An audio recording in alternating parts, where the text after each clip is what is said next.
maraming mga extra challenge habang Oo. ginagawa yung video. Oh, sige na. Ikaw na yung mithiin mo na. Na-research Maraming mo na rin tanong ba kung dyan. ano ibig Oo. sabihin ng mithiin, Michelle?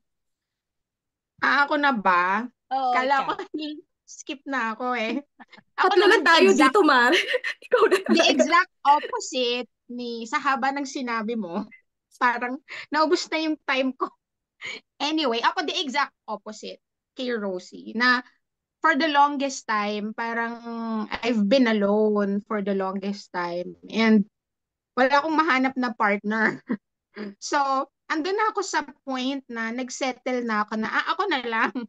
Ako na lang pala. So, nung yung wala pa yung husband ko, nung di pa siya dumadating sa buhay ko, parang nag-start na ako dyan, yung sinisimulan ni Rosie na na personal goals. Na ako tatanda akong dalaga, ganyan, mag-aalaga sa akin. Ayoko naman na itapon na lang nila ako kung saan. So, kahit man lang sana, afford ko yung magkaroon ng nurse, yung meron akong maayos na matitirhan, na pwede nila akong dalaw-dalawin, o kaya lagay ako sa nursing home, yung maayos na nursing home, para at least man lang hindi ako yung, alam mo yun, parang kawawang kawawa. And then, my husband came, John came. So, nabago yon, nabago. Nagkaroon ng modifications. Na-modify siya. Na kasama na din siya sa mga plans ko. But, ang hindi nawala sa akin is yung sinasabi ni Rosie na personal goals. Kasi hindi mo alam, napaka-uncertain ng buhay. At ang ang tawag nito, ayan na 40s nakakalimot. Yung 'di ba, the only thing constant dito sa buhay ay change, 'di ba? Parang hindi mo alam what's gonna happen next. Today kumpleto kaya kayo, next time parang unti-unting nawawala. Yung parang ito kasi yung dapat tanggapin natin eh, yung realidad ng buhay, 'di ba? So ako, halimbawa kung ano man ang mangyari with or without my husband, yung parang kaya kong tumayo sa sarili ko na kaya ko on my own na hindi ako as in broken into pieces. Lalo't lalo na kung halimbawa nagkakaedad na ako. Tapos parang sobrang devastated pa ng buhay ko. Parang sobrang sayang. So, isa din yan sa mga bagay na dapat pagplanuhan mo. Na magtira ka for yourself. Yung parang may compartmentalize mo na this is for me, this is for my partner, this is for yung future kids namin, at kung ano-ano pa, yung community and everything, church. So, para sa akin, napaka-importante nun na compared dati na sobrang blurred and yung parang hindi siya clear sa akin. Ngayon, mas malinaw siya sa akin kung paano ko hahati-hatiin ang priorities ko at paano ko paghahandaan. Hindi ko pa siya na perfect. Hindi rin Wala clear pa ako sa akin, doon. Mare, na bakit hindi mo na-share yan sa akin. Ito na nga, sinishare ko na nga sa'yo. Hinayaan Kapag mo muna naalala akong mo ba? magkamali ng bonggang-bongga, no? Meron ka Mari, na mari, palang ganyang wisdom. mari, nito na lang yan. Actually, kanina lang habang nakikinig ako sa... Sa tagal natin magkaibigan, no? Hinayaan mo ako ng bonggang-bonggang magkamali. Tapos ngayon mo sasabihin sa akin na may ganyan ka compartmentalize. Mare, Ano ka ba, mare, Rosie? nung, Sa nung mga pagkakamali sa nag-crumpled buhay tayo natututo. oo. Ayan, Ayun, nagsalita oh. na si Bing Girl. Wala na naman nasabi si Raquel.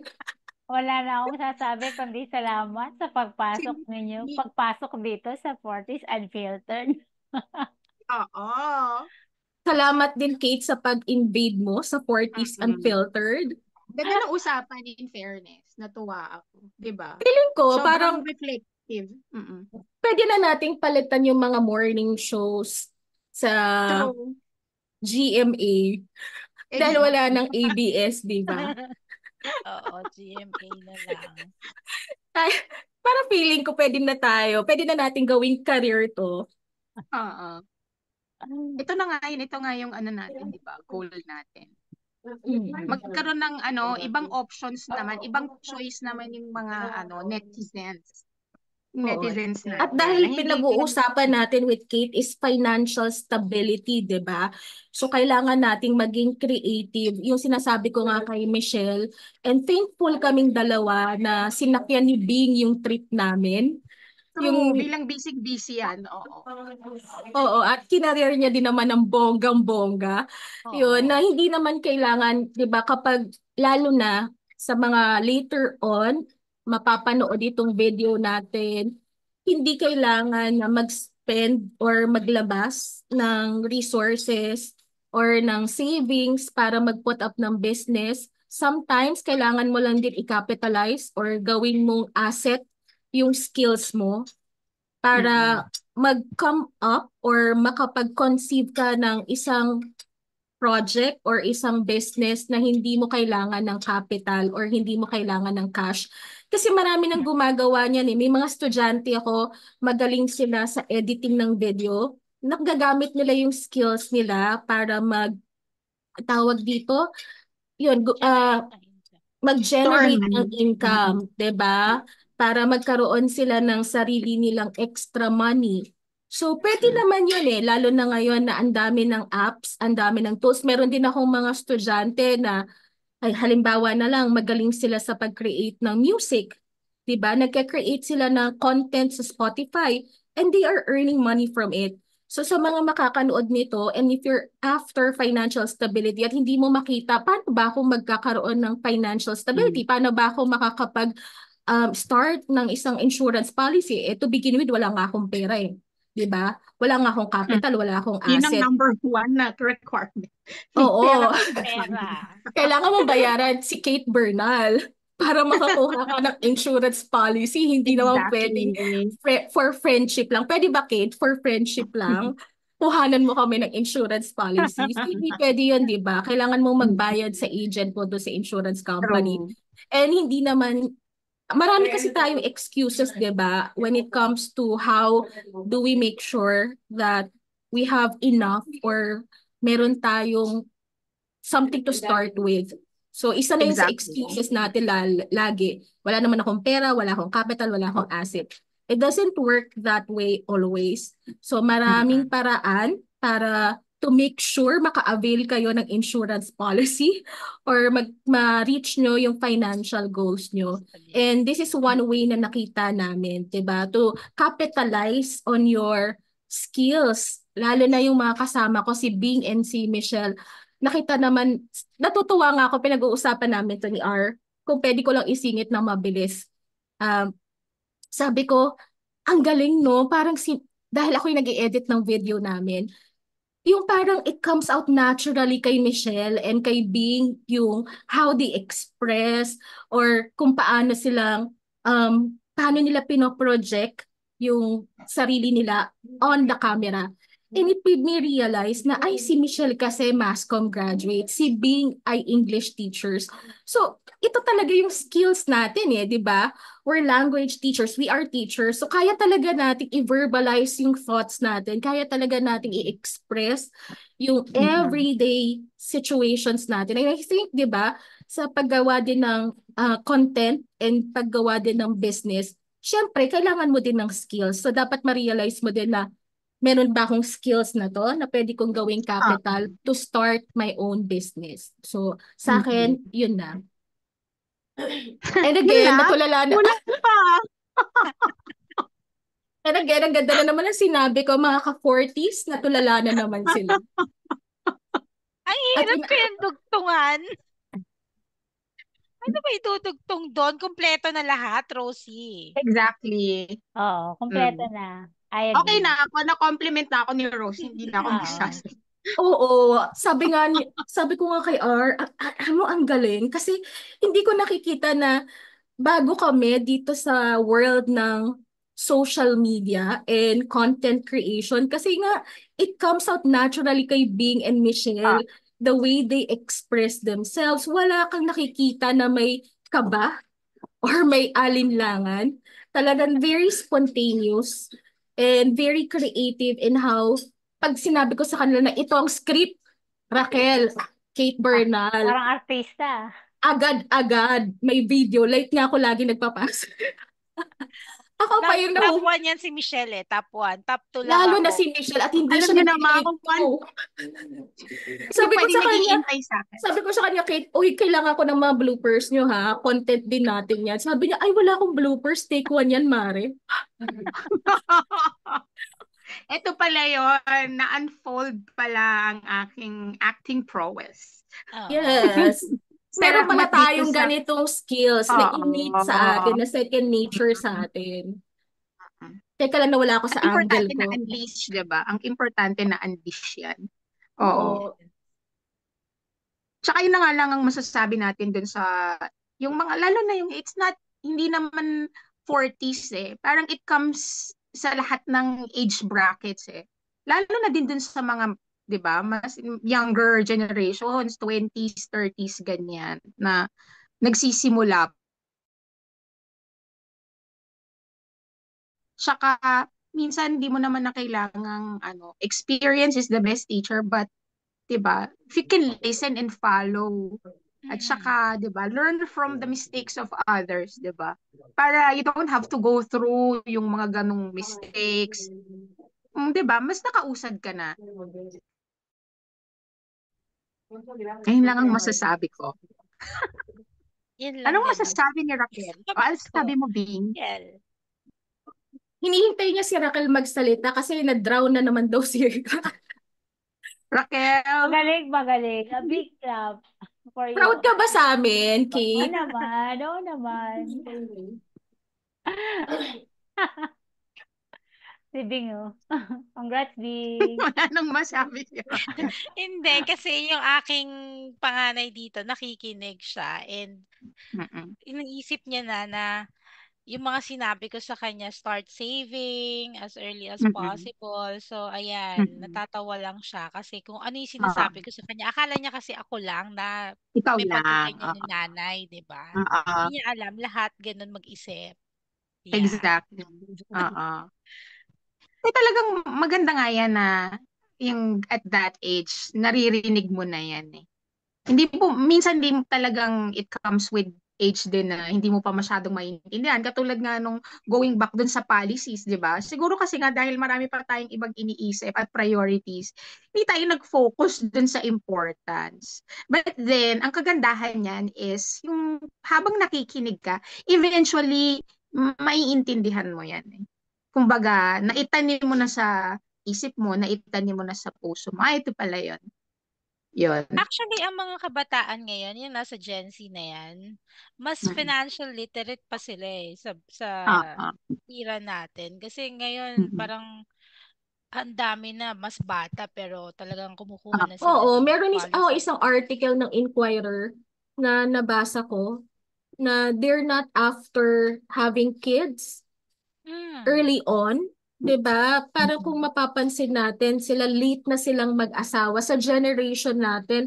Kailangan in your early 20s or late 20s nakapag-asawa ka na. Hindi sila after that. So ngayon mas Oo. after sila ng security, stability, Stability. Mm. financially speaking, Oo. right? So ngayon mas nandoon sila makafocus and that they are able to enjoy life nang wala silang responsibility. 'Di ba they're after now traveling, right? Mm. Buying their own car, condo, Mm. investing on a condo. Nung mga age natin or sa generation natin, walang ganyan, 'di ba? Wala. Tulak tayo ng Oo. magulang natin na May mag-asawa. asawa. Ngayon Mm. sila, ang gusto Pero, nila, magkakotse, magkabahay. oo, pero idagdag ko lang, isingit ko lang. Siguro isa rin yan sa mga pwede natin pag-usapan in the future. Yung problem na ganyan yung mindset ng mga yan. Ayaw mag-anak, ayaw magkaroon ng family. Kasi may maganda rin namang mangyayari sa'yo pag nagkaroon ka ng Mm. mga supling. Pamilya. Hindi yung mga fur Oo. babies lang, no? Kasi karamihan, mas gusto yung pets, 'di ba? Tapos Mm. pati pets ngayon, may insurance na rin sila. Kagaya Mm. ng mga mga babies ni Michiko. So, Oo. parang lahat na insured, lahat na kukuhanan mo ng even your properties, kailangan din ng insurance ng mga yan. So, lahat you have to secure everything, but at the same time, nawawala rin yung kanilang isip about family building, parenting, ganyan. And I think So, that's one next thing topic na natin. tinuro sa atin ng pandemic eh. I've noticed that too. Iba yung naging impact ng pandemic sa atin. Marami tayong naging time para mag-reflect. And I think yan yung isang dahilan. Kaya marami ngayon, they're after stability and they're after growth. Diba? Ayaw nila ng added problem. Gusto nilang i-simplify yung buhay nila. Pero mas after ako na inaantok na si Kate. Hindi nakikinig ako. At parang, ayan na naman siya. Parang iniisip niya, kailan kaya ako makakasingit sa tatlong to? Hindi, nakikinig ako. Tama naman. Nagre-reflect ako. Nagre-reflect ka pa. Meron ka pa bang tanong sa amin, Oo. Kate? Wala. Parang solved na ako. Ang galing niya eh. Okay na. I-wrap up na ba natin ito? Wrap up na. Oo, ganito to ka-unfiltered. Ngayon lang natin pag-uusapan kung paano natin to tatapusin. Kasi wala doon sa script eh. Actually, binubuksan ko ngayon More yung than phone 1 ko. hour na tayo, by the way. Wala. Bakit walang paano natin i-close hanggang doon lang sa intro ni Michelle? Merong outro. Ako Meron ba? magsasabi. Hindi ko napansin. O, Meron. ikaw pala. Magbabay na kayo. Thank you muna Meron kay ka ibang Kate. sasabihin? Maraming Kate, may salamat. sasabihin Ako ka? muna, syempre magpapasalamat ako sa inyo. Galing-galing ninyo, no? Talagang saludo ako sa inyo, mga kababaihan at 40. Go! Kami din, magpapasalamat kami, Kate, dahil binigyan mo kami ng opportunity to be heard.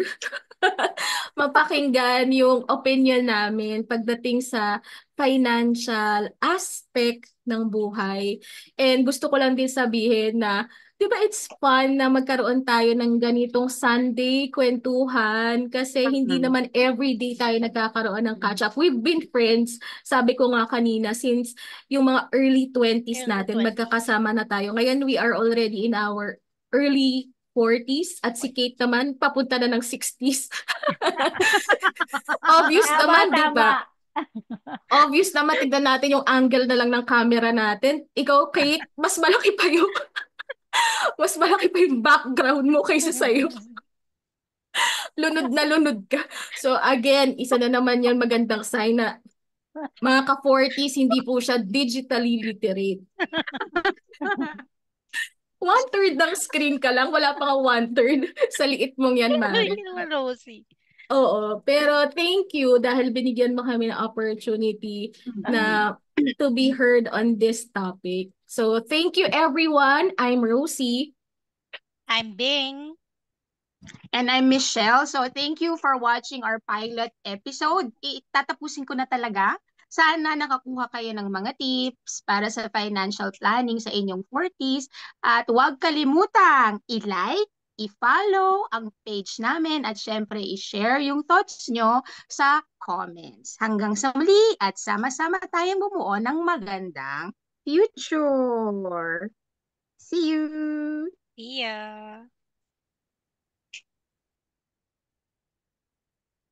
Umalis talaga siya.